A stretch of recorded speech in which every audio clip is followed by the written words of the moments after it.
Welcome back to Sci-Fi Book Trek. This week we'll be doing our spoiler review of Philip K. Dick's Maze of Death.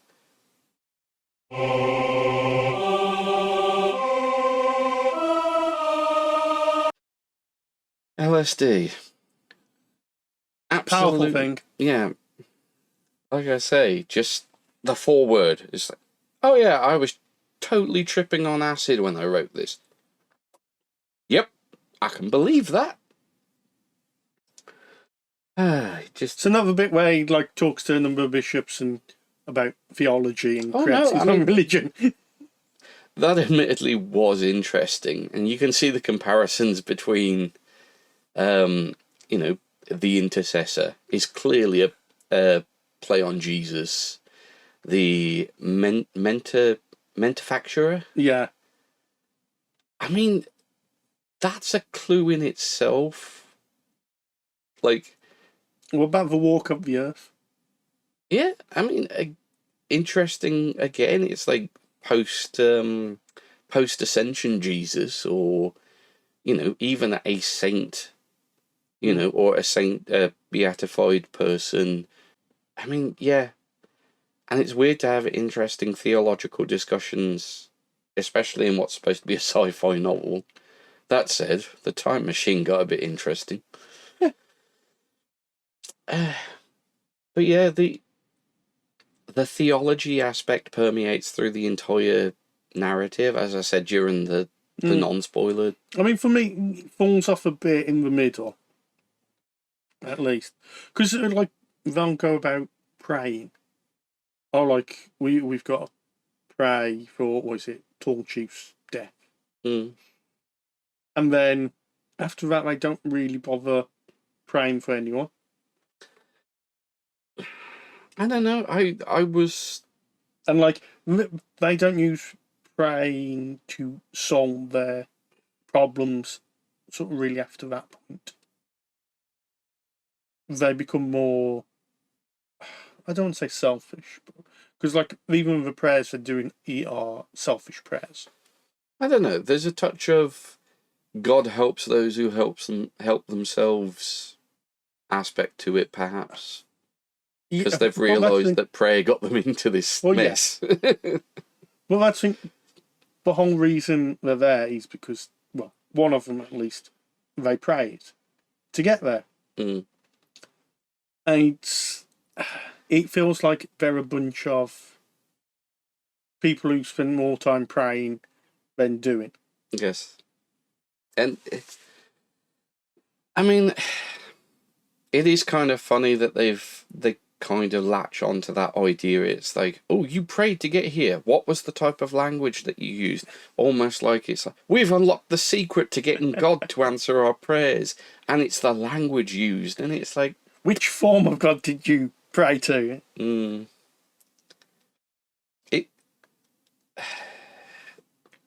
it was interesting how each sort of the form of God had sort of different responsibilities.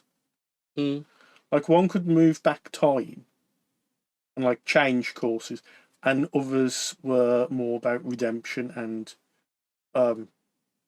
reincarnation. Well, I think there's a touch of I want to say Hinduism in that aspect, the multiple aspects of God. But yeah, anyway, we're off topic. Let's get back on.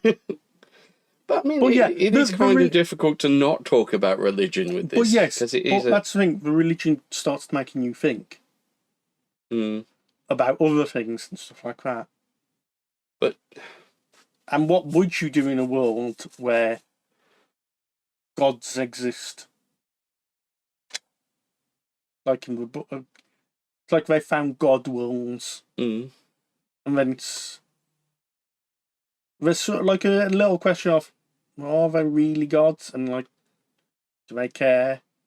Well, I mean, stuff like that. The other thing that when you get down to the people, the actual people in the colony, I started thinking, okay, well, are they supposed to be manifestations of the 7 deadly sins? I mean, they've all got psychological issues, Yeah. but when they started talking about Susie, I thought her name was Sadie for a second there, but yeah, Susie Smart. Yeah. And it's like, yeah, she's the slut of the group.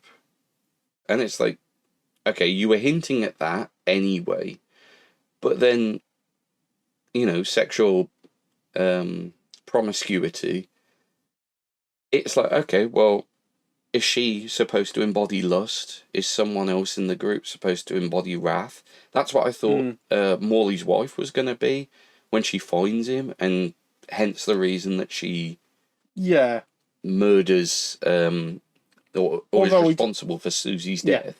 Although we don't find out until the end. But that, again, is another plot twist. Yeah. And the plot twists in this book just keep going and going and going. That's the thing.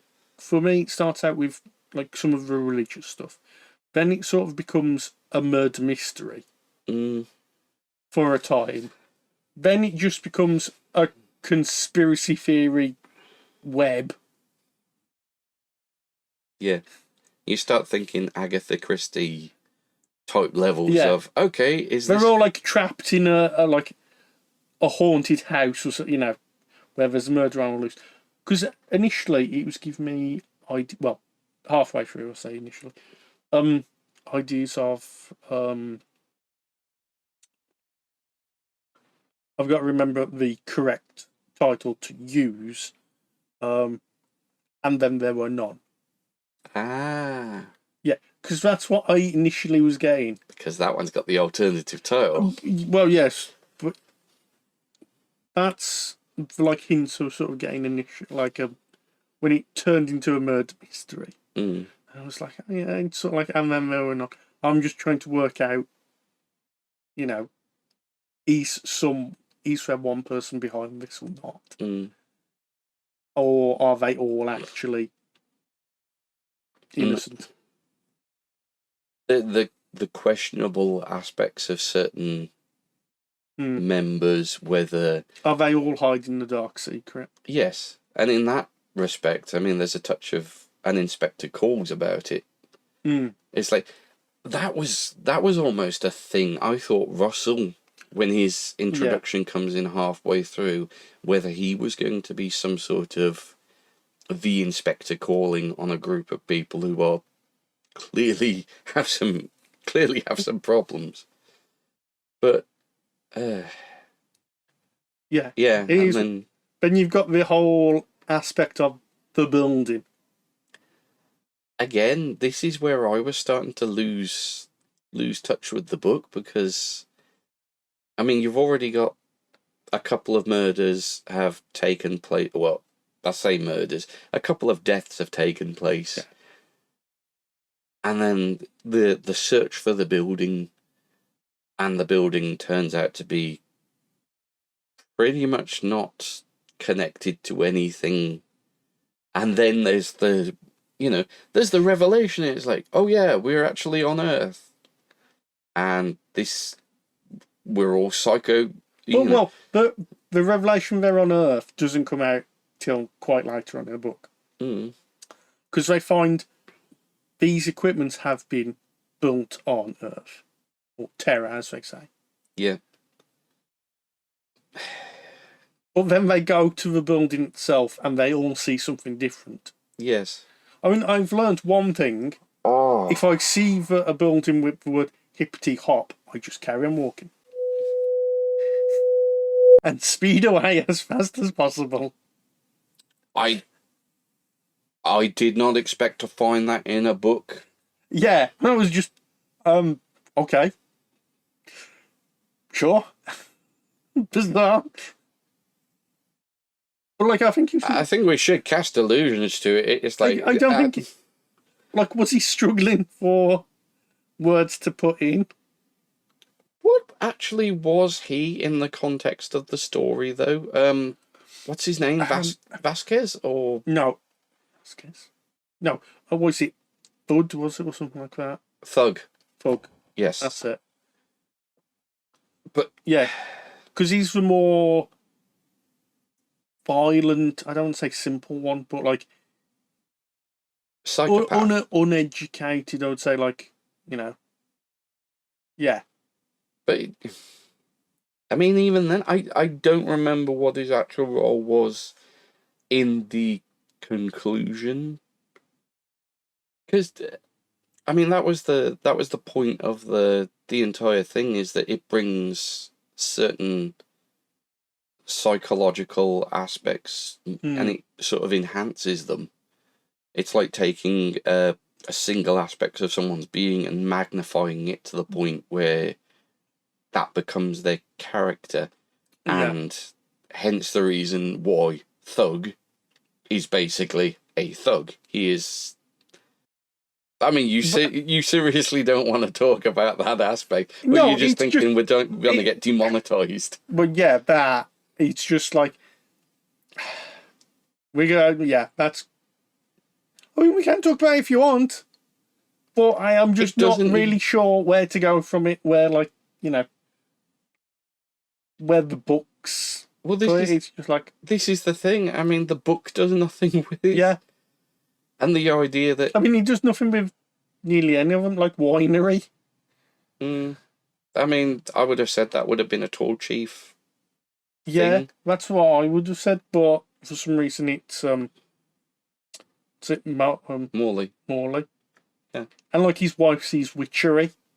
Yeah. Okay.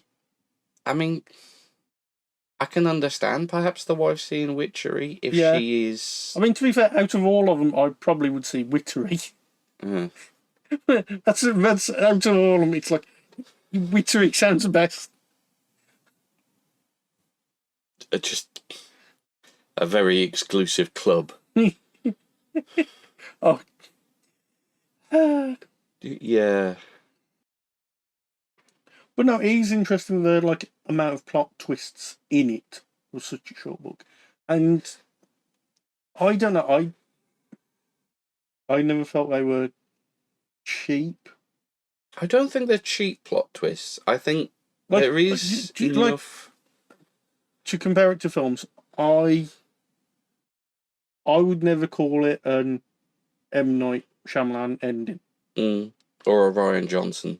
Yeah, because I think they can do cheap endings and twists. This, I think, there's still stuff to it. It is good. But there's. I don't want to call that into question so much. It's just with the final revelation of the book, and again with spoilers, I'm not going to beat around the book. Yeah, just go for it. They are essentially in the Matrix. They are essentially in a computer simulation that is being generated by their thoughts. They've created some sort of psychosomatic, I believe it's called psychosomatic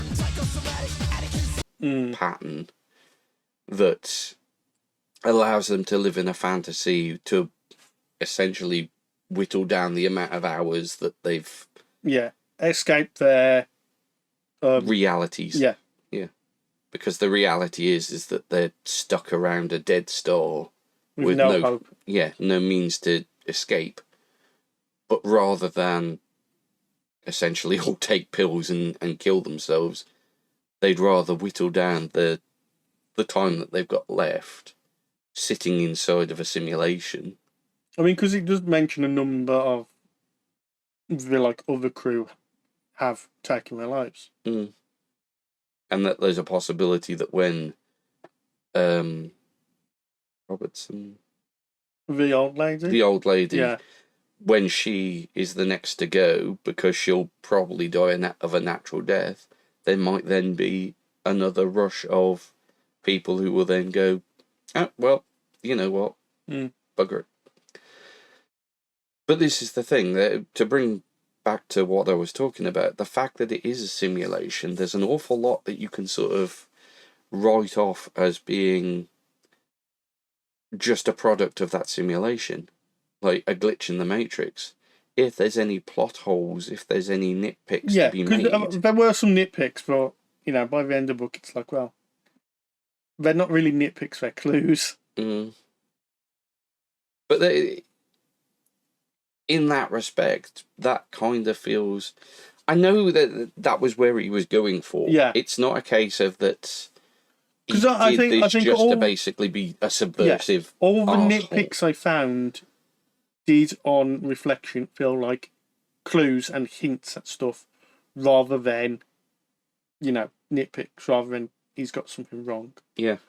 Or he's overlooked something. But you can feel that he's at least put the time and effort in to say, this is where the story is going to end up. Yeah. So it's seeding points, and they've been deliberately seeded, as opposed to a point where they just get to the, oh, and it was all a dream. You wake up in a pod, and it's like, what? No one, what? Yeah, and it's just then frustrating because it's like, that. No, that wasn't, you've just literally just gone, yep. But then again, I mean, like, the, was it The village was in modern times all along. Yeah, but that feels like a cheap ending. This doesn't, but also he throws the, like, banner in that, like, Morley sees the intercessor. Mm. And it's just like, now is that him, like, sort of hallucinating? Possibly.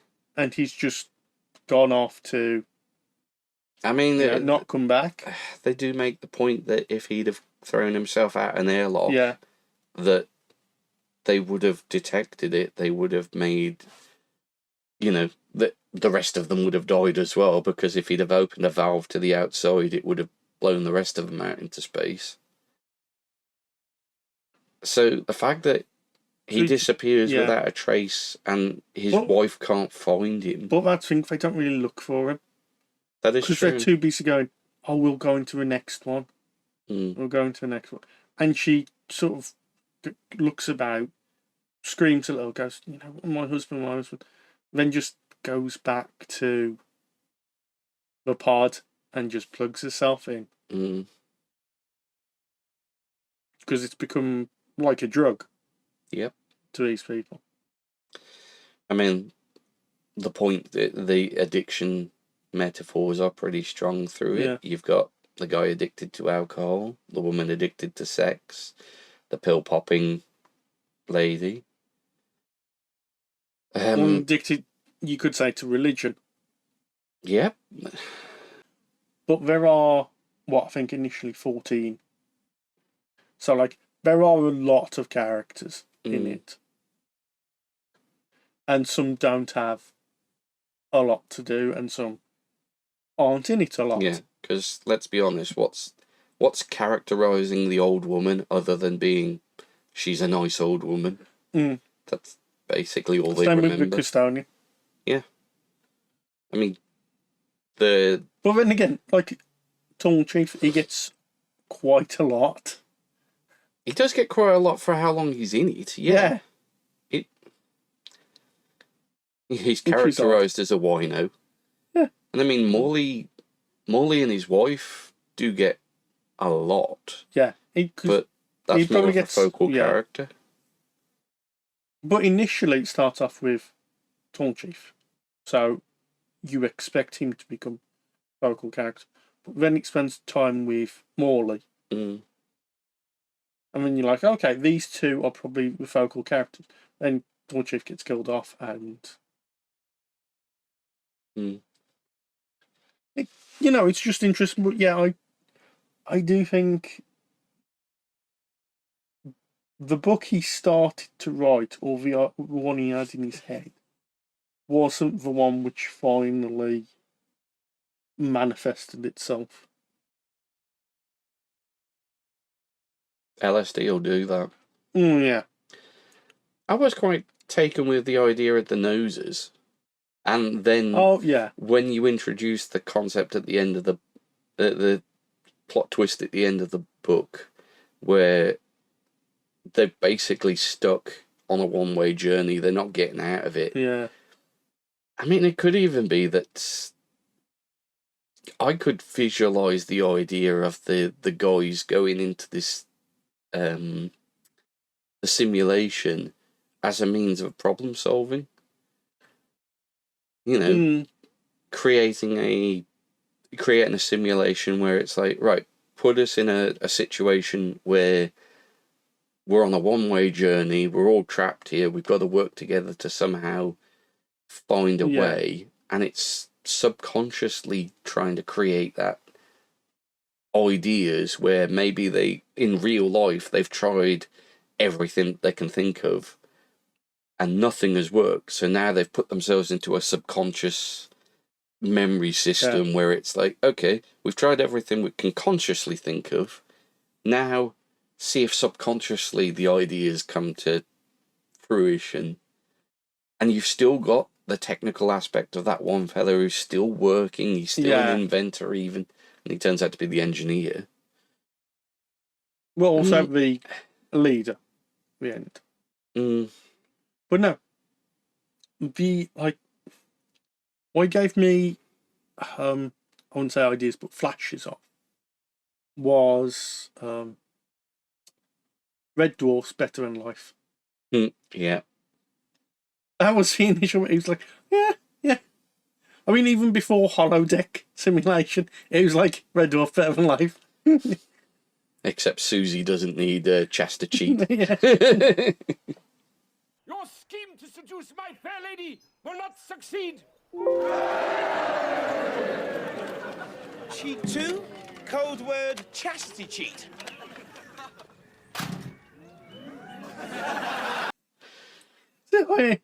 So, like, these ideas have been explored in, like, other concepts and other sci-fi worlds. I mean... Well, you were saying about a Star Trek adaptation of it? I would like to see sort of a Star Trek adaptation. You know, like, a ship that, for some reason, their warp core's been knocked out. And it's going to take years, if not centuries, to get back to somewhere they can get, like, rescue or tow or something. Like, all their, their warp drive and their communications been knocked out. A la, Relics? No, Destiny series, Columbia. Yeah. It's something like that, but they've got the holodeck, which is working. So they put themselves into sort of a... So, yeah. So it's like, the counsellor comes along and says, look, there's a lot of built-up tension going on. We need to start putting people into the holodeck to relieve stress, and that it's just because they can't do anything. They've done as much as they can with, like, trying to get the ship out of danger or, like, getting to rescue. And it's just, how do you deal with a crew then who are just sitting around doing nothing because there's nothing to be done? But that's the type of thing that would have been absolutely perfect for the premise of Voyager. Well, yeah. Because that's initially what I was thinking, like, Voyager comes on another ship, which... Because, like, occasionally it'll come on, there's another Federation ship and it's gone nightmarishly wrong. It's like, they could have come on with another ship and it's, like, the end of its book. Although, I mean, the captain of the Equinox disappears into a mental holodeck thing that he's... Well, yeah. There's a couple of... I mean, like, there's a few areas of Star Trek where it touches on this, and, like, a few episodes where it touches similar to this. So there are actually quite a few Star Trek episodes that touch on these situations and ideas, but they tend to explore the ideas either very briefly or as more of a temporary hazard rather than as an exploration of the dynamics at play.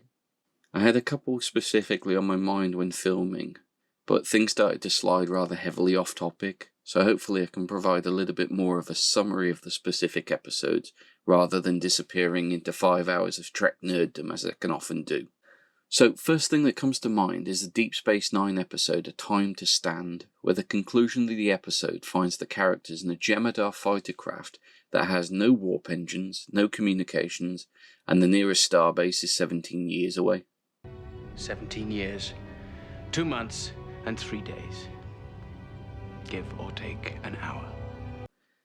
However, there's no real opportunity to explore the situation further, as at the beginning of the next episode the ship is destroyed, and by the end of that episode the crew is rescued. There is the TNG episode Relics, which features the original series star Montgomery Scott, who places himself in suspended animation when his ship crash lands on a Dyson sphere. A situation that does come pretty close to the helpless situation of the crew in Maze of Death, and a technological means of stretching out the time, holding out on that chance of a rescue, which of course comes from the Enterprise D crew. In terms of social systems and interpersonal drama, probably the closest that comes to mind for me is the Voyager episode Night. The episode finds the crew in a void, with not even the stars for company.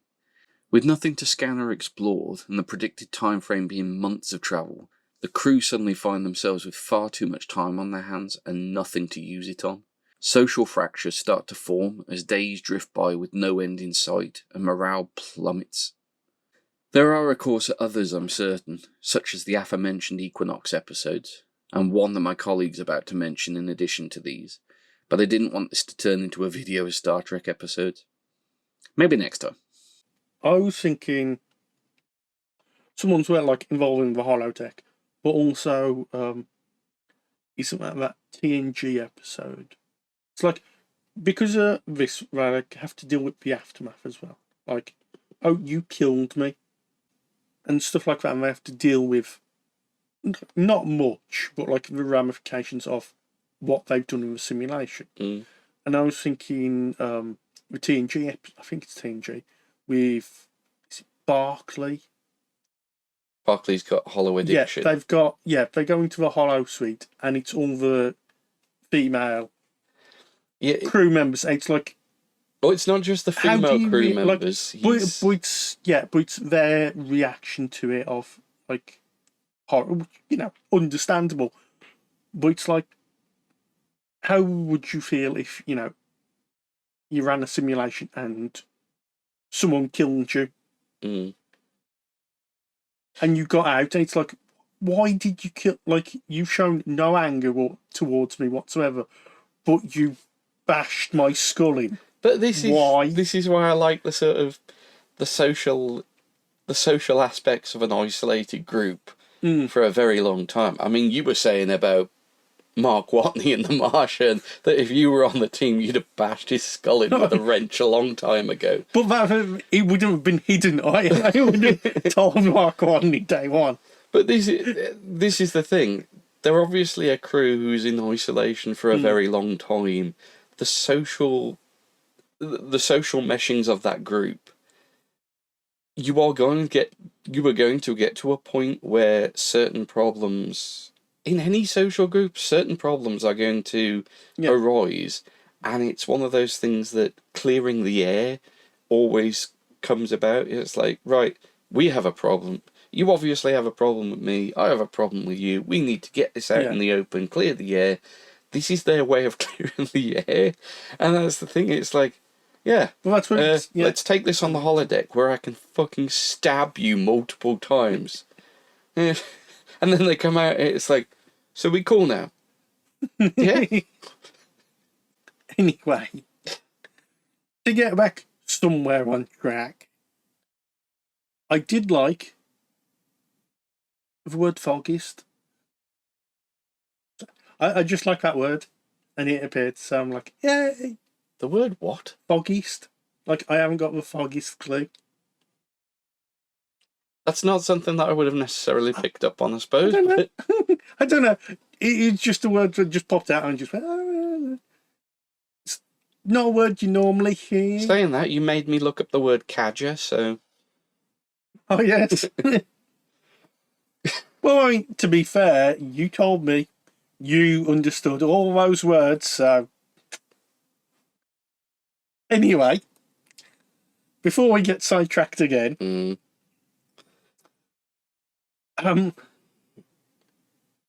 Overall, you think it's okay book, but you wouldn't read the end? It's an okay book. it's tough going in the early stages, but you push through to the end, and I mean, did you like the middle part? Was that, or were you just pushing through all the way? that was the intro. The first quarter of it is your point where it's like, okay, where you going with this? Second quarter. Second quarter. Second part. Second part of it is the point where it really started to drag for me, because I thought it was. Usually, I'm used to stuff building to a point, and all I'm getting is more mystery. All I'm getting is more, not fluff, but more questions. Yes, and no answers. Yeah, yeah, and that was the point where it started dragging for me, and I was starting to become very, very. It was a slog to push through that middle part, and this is why I'm glad I finished it. Like I say, it was difficult to push through that middle part. Once I got to the end of it and things were starting to make sense again, it was like, okay, I get it. I get why all of that was there. It still didn't change the fact that it was a slog to get through that middle section. I mean, did you think it was all needed, or do you think parts could have been taken out? Because I mean, I think it could have been easily turned into a short story. But I also like all the bits, so I don't think it should be shortened, or like, you know, possibly the section with the building, but the fact that the building for a good part of the first section seemed to be an end goal, and then turned out to be just we went there, no answers there. Oh yeah, another person's died. Is that, what was the point? What did you think of the trenches, sir? Oh, the trenches. Yeah. I mean, that was another interesting aspect. I kept getting 3D printer vibes off them, or just the idea of, it has been put there to produce whatever is needed, and it's clearly, when you get to that end of the book, it's clearly part of the system, and it's there to provide for their requirements. Yeah. I mean, the fact that it's an anthropomorphization of the computer system that's running the simulation, that was interesting.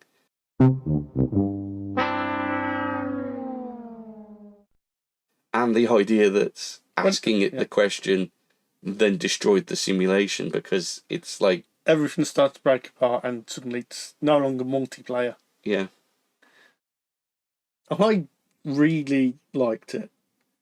But then again, I've read Philip K. Dick stuff before, so I kind of know some of the themes he goes with, and like some of the stuff in the book, and like I know I'm going to be lost at the start or in parts of it.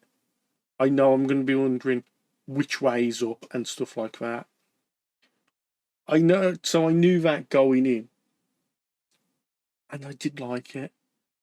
I think I would read again, and like the stuff about religion was interesting, although I still think it was sort of dropped halfway through, and like he started bringing up the murder mystery plots and stuff like that, and then it went on to the conspiracy parts, and I did like all the individual parts of it, and I think some of them could be fleshed out more, if not all of them, especially also the end as well.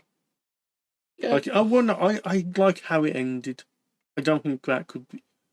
I would like to know more probably about the ship, but how they chose to go back to it, and they chose to go back to the same planet.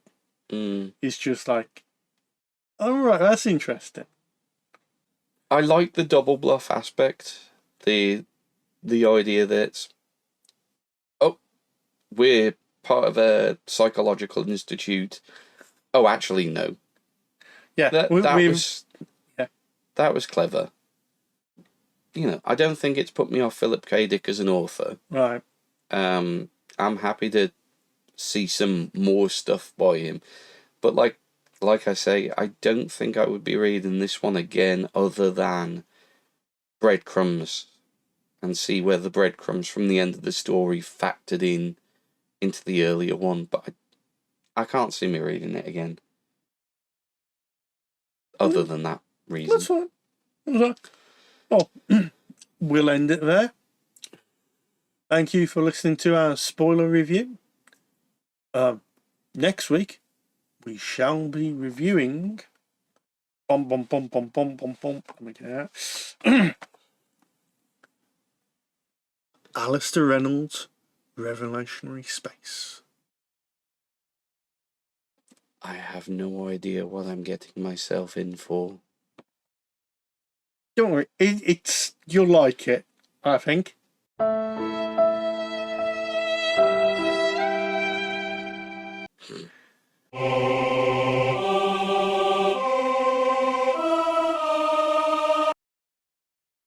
like you're going to start doing it now. I mean, if you're happy leaving it running, well, rather leaving it anything. Help! I'm having stroke. Pronunciation is going to be a problem. Tongue control.